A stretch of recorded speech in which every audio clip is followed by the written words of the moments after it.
Hello students, हम लोग chapter पढ़े हमारा पर्यावरण यानी आवर इन्वायरमेंट, और आज की क्लास में हम लोग अपशिष्ट और उसके प्रबंधन के बारे में देखेंगे। तो चलिए मैं यहाँ पे हेडिंग देता हूँ अपशिष्ट। अपशिष्ट यानी कि वेस्ट।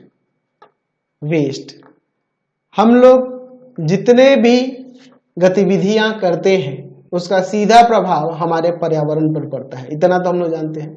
हम लोग जितने भी कार्यकलाप करते हैं, जैसे भोजन ग्रहण करना से लेकर आप जितने भी नहाने से लेकर आपने जितने भी आवश्यक चीजें होती हैं हम करते हैं, और उन कार्यों को करने पे हमें कुछ ऐसे पदार्थ प्राप्त होते हैं जो हमारे लिए अनावश्यक होते हैं। जैसे घर में खाना बनता है तो खाना बनने पे प्याज का छिलका हुआ, आलू का छिलका हुआ, हम लोग कुछ खाते हैं बाजार से खरीद के तो उनके रैपर हो गए, है ना जी। हाँ, फिर जैसे कोई बोतल खरीदते हैं तो प्लास्टिक का वो जो बोतल हुआ वो हो गया, है ना, पानी पीने वाला पानी का बोतल हो गया।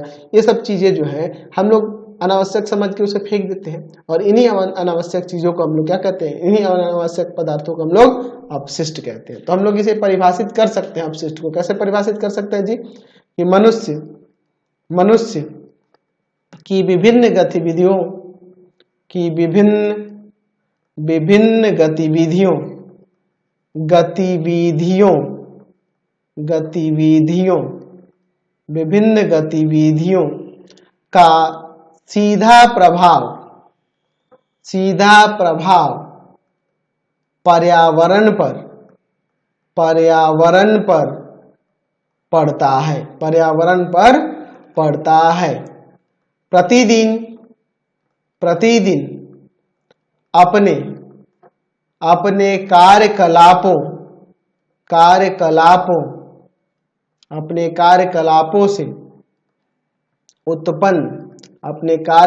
से उत्पन्न अनावश्यक पदार्थों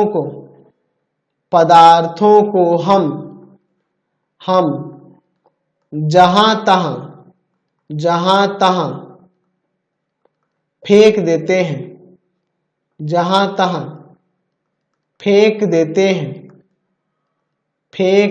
हैं। इन्हीं अनावश्यक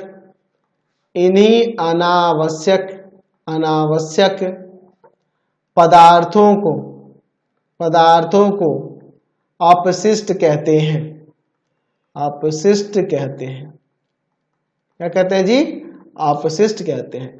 तो अगर हम लोग अपशिष्ट की बात करें तो इन्हें हम लोग दो समूहों में बांट सकते हैं। यहाँ पे लिख सकते हैं कि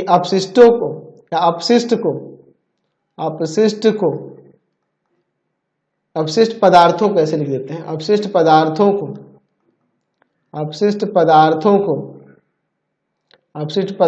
को यहाँ पे बिंदु होगा, पदार्थों को दो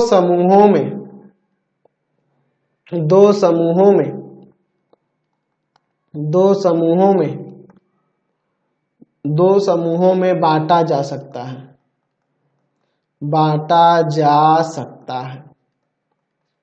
दो समूहों में बांटा जा सकता है। पहला क्या होगा, तो पहला आपका हो जाएगा, लिख सकते हैं, जैव निम्नीकरणीय अपशिष्ट, और दूसरा हो जाएगा जैव अनिम्नीकरणीय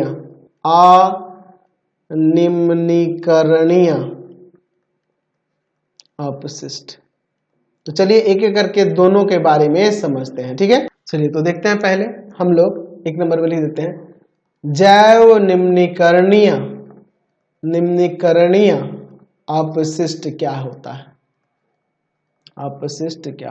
यानी अंग्रेजी में कहते हैं इसे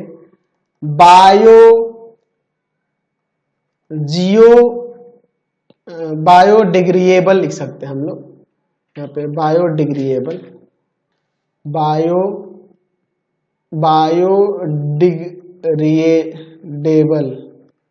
वेस्ट क्या होते हैं, जैव निम्नीकरणीय अपशिष्ट क्या होते हैं। तो देखिए, ऐसे अपशिष्ट जिन्हें जैविक अपघटन द्वारा पुनः उपयोग में आने वाले पदार्थों में बदला जा सकता है। जैसे यहाँ पर देखिए सड़ने गलने वाले ये सब पदार्थ हैं, है ना, प्याज का छिलका देख रहे हैं, टमाटर देख रहे हैं, सब्जियों के छिलके देख रहे हैं, इनको आप मिट्टी के अंदर दबा के रख दो तो उर्वरक के रूप, खाद के रूप में प्राप्त हो जाएंगे हमें, है कि नहीं। ये ऐसे वेस्ट को हम लोग जैव निम्नीकरणीय अपशिष्ट कहते हैं, क्योंकि इसको अपघटन करता तुरंत ही अपघटित कर देते हैं, एक महीने के अंदर अपघटित होकर, है ना। जंतुओं के मल मूत्र भी हो जाएंगे ना जी जैव निम्नीकरणीय अपशिष्ट में। जंतुओं के मल मूत्र देखते हैं ना, गाय के गोबर से खेती में इस्तेमाल किया जाता है उसका, है ना। कागज वगैरह भी हो जाएगा, है ना जी।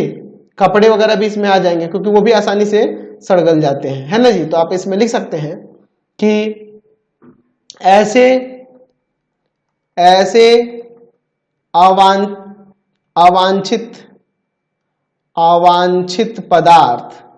अवांछित पदार्थ जिन्हें जैविक अपघटन के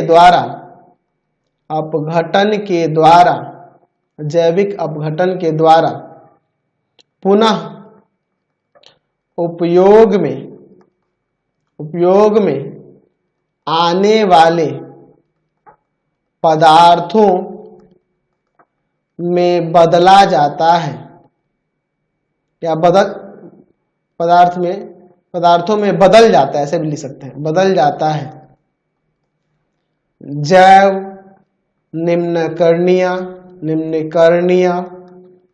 अपशिष्ट कहलाते हैं। अपशिष्ट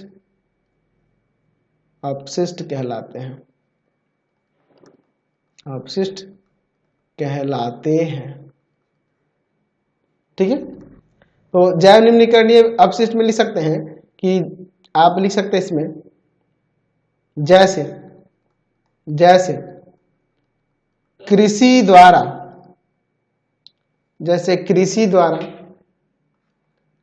द्वारा उत्पन्न अपशिष्ट, ठीक है। खेती करने के समय जो अपशिष्ट, यानी कि पेड़ पौधे के टुकड़े वगैरह ये सब मिलेंगे। कागज भी होता है ना। कपास से निर्मित कपड़े, सभी कपड़े नहीं, कपास से निर्मित कपड़े। और क्या हो जाएगा जी, और हम लोग इसमें लिख सकते हैं जंतुओं और पेड़ पौधे के मृत शरीर,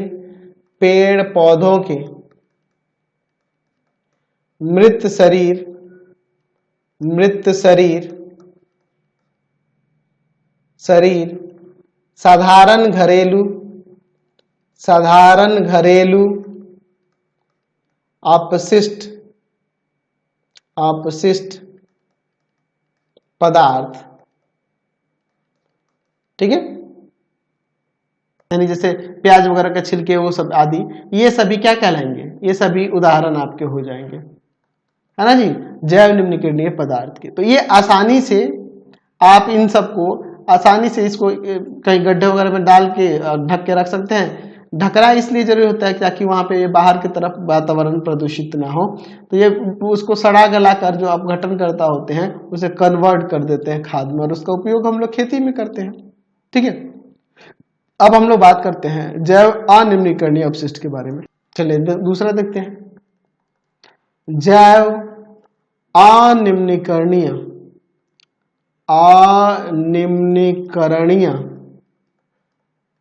अपशिष्ट यानी नॉन बायोडिग्रेडेबल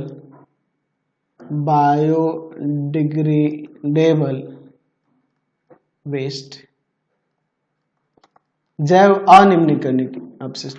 तो ये प्रदूषण के कारक होते हैं, ठीक है, क्योंकि ये जो अपशिष्ट होते हैं ये जैसे ये आपका जैव निम्नीकरणीय जो था ये आसानी से सड़ गल जाते हैं, लेकिन इसमें ऐसा कुछ नहीं होता, ये प्रदूषण के कारक होते हैं। और ये हमेशा अपना स्वरूप बनाए रखेंगे, जिस रूप में होंगे उसी रूप में होंगे, प्राकृतिक विधियों द्वारा ये नष्ट नहीं होते हैं। और इन्हीं को हम लोग ये क्या कहते हैं, जैव अनिम्नीकरणीय अपशिष्ट कहते हैं। ठीक है, तो हम लोग जैसे यहाँ पे देख रहे हैं ना जी, केन वगैरह की बोतलें हुई, प्लास्टिक के ये सब जितने भी सामान देख रहे हैं, ये सब चीजें जो देख रहे हैं, ये क्या है जी, जैव अनिम्नीकरणीय अपशिष्ट है। तो हम लोग इसमें लिख सकते हैं कि प्रदूषण के ऐसे कारक जिनका जैविक अपघटन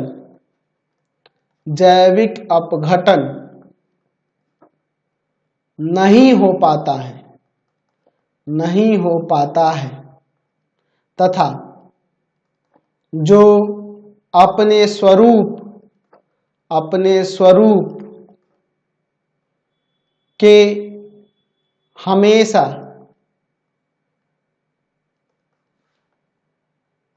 बनाए रखते हैं, स्वरूप को हमेशा बनाए रखते हैं, ऐसे लिख देते हैं, बनाए रखते हैं, अर्थात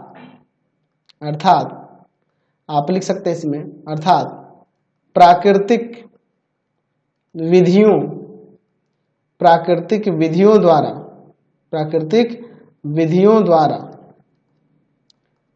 द्वारा नष्ट नहीं होते हैं। क्या कराते हैं, जैव अनिम्नीकरणीय अपशिष्ट कहलाते हैं,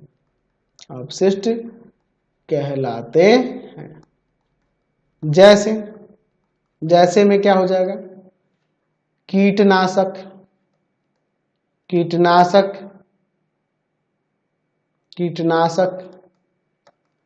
पीड़कनाशक,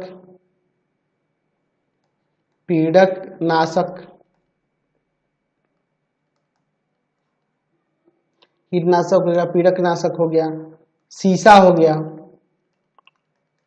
प्लास्टिक हो गया, एल्युमिनियम हो गया। तो ऐसे ये सब अपशिष्ट जो हैं, ये क्या होते हैं, ये नष्ट नहीं होते, अपने स्वरूप को ऐसे ही बनाए रखते हैं, चाहे जो भी कर लीजिए आप।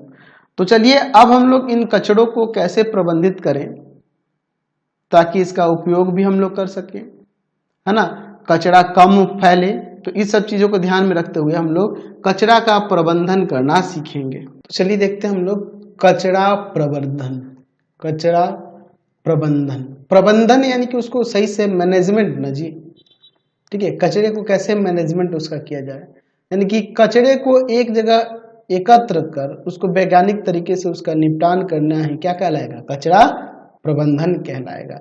तो ऐसे बड़े बड़े शहरों में आप देखिएगा, पार्क वगैरह में, पर्यटक स्थलों पे ऐसे अलग अलग आपके पास ऐसे धानियां लगी होती हैं, किस लिए, ताकि इसमें आप सूखे कचरे को रखो और इसमें गीले कचरे को, है ना जी, अलग अलग वेस्टेज के लिए अलग अलग बनाए जाते हैं, ऐसे धानियां वहां पे रखी रही होती हैं, ताकि आप उसको अलग अलग रखेंगे तो इसको निपटान सही से हो पाएगा, है ना जी। ये तो बायोडिग्रेडेबल है, ये नॉन बायोडिग्रेडेबल है, तो अलग अलग उसको आसानी से ले जाया जा सकता है। अगर एक में रख देंगे तो कैसे चुनोगे, कितना गंदा लगेगा, इसमें मतलब टोटल वेस्ट हो जाएगा, है ना जी। अगर सही से प्रबंधन होगा तो इसका यूज तो हम लोग ले जाकर हम लोग किसके लिए कर सकते हैं, फसलों में कर सकते हैं, है ना जी, खाद्य उत्पादन में कर सकते हैं, इसका फिर रिसाइकल करके फिर से उसका उपयोग किया जा सकता है। तो इस तरह से अलग अलग रखने से बहुत सारे इसके फायदे हैं।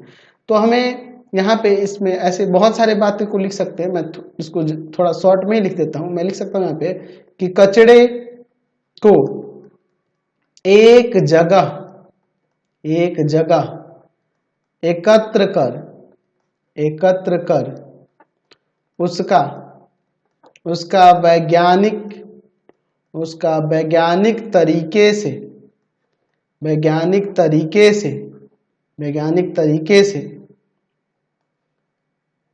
निपटारा करने को कचरा प्रबंधन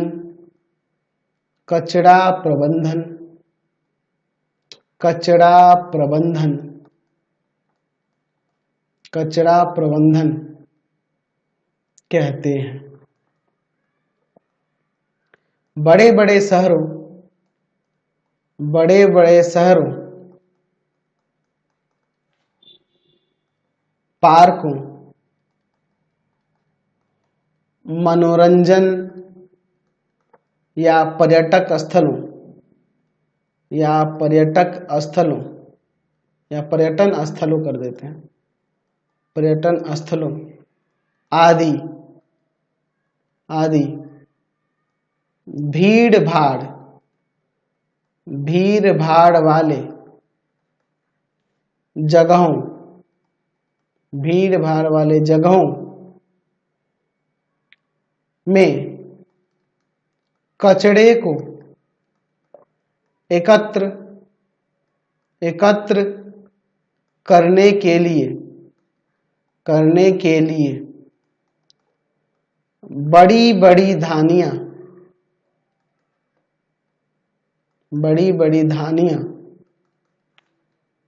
रखी जाती है,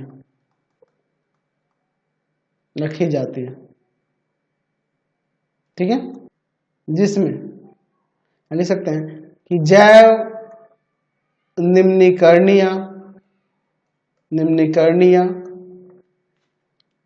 तथा जैव अनिम्नीकरणीय पदार्थों के लिए अलग अलग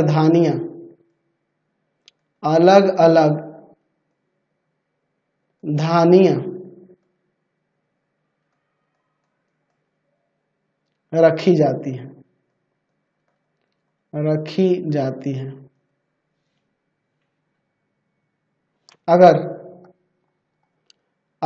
अलग अलग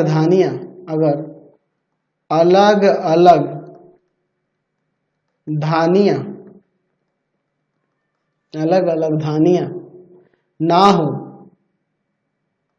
हो तो प्लास्टिक की थैलियां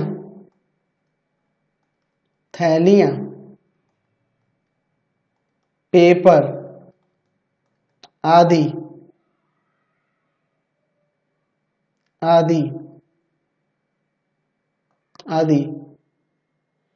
आदि पदार्थों को पुनः चक्रण के लिए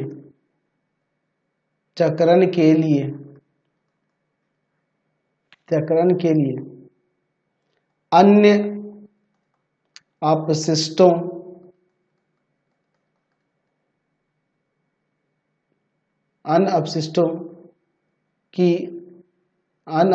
की धानियों में से अलग कर लेना चाहिए, है ना जी। इस तरह से हम कई सारी चीजें इसमें लिख सकते हैं जिससे हम लोग कचरा का सही से मैनेजमेंट कर सके। हम ऐसे भी कर सकते हैं कि आप अलग अलग 4-5 धानियां रख लो, जिसमें पेपर के लिए अलग रख दो, प्लास्टिक के लिए अलग रख दो, है ना जी। ऐसे भी हम लोग कर सकते हैं कि नहीं। तो इस तरह से हम लोग कचरे को सही तरीके से, जो आपको अच्छा लगे निपटान करने का, कचरे को सही से मैनेजमेंट करने का तरीका, उसको आप अपना सकते हैं।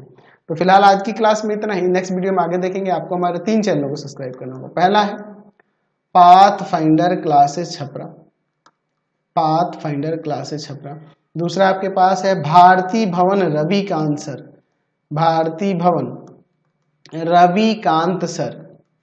रविकांत सर, और तीसरा चैनल है Ravikant sir RD Sharma solution. तीनों चैनल को सब्सक्राइब कर लेंगे। इससे रिलेटेड वीडियो के लिए सीधे डिस्क्रिप्शन में जाएंगे। इससे रिलेटेड नोट्स के लिए गूगल पे जाकर सर्च करेंगे www.ravikantsir.in, और यहाँ जाकर आप सभी क्लासेस के नोट्स, उनके पीडीएफ को डाउनलोड कर सकते हैं, पढ़ सकते हैं। इंस्टाग्राम और फेसबुक पर जाकर पाथफाइंडर क्लासेस छपरा को लाइक एंड फॉलो करना नहीं भूलेंगे। Thanks for watching the video. Comment करके जरूर बताया करें कि हमारे चैनल के वीडियोस आप सभी को कैसे लगते हैं।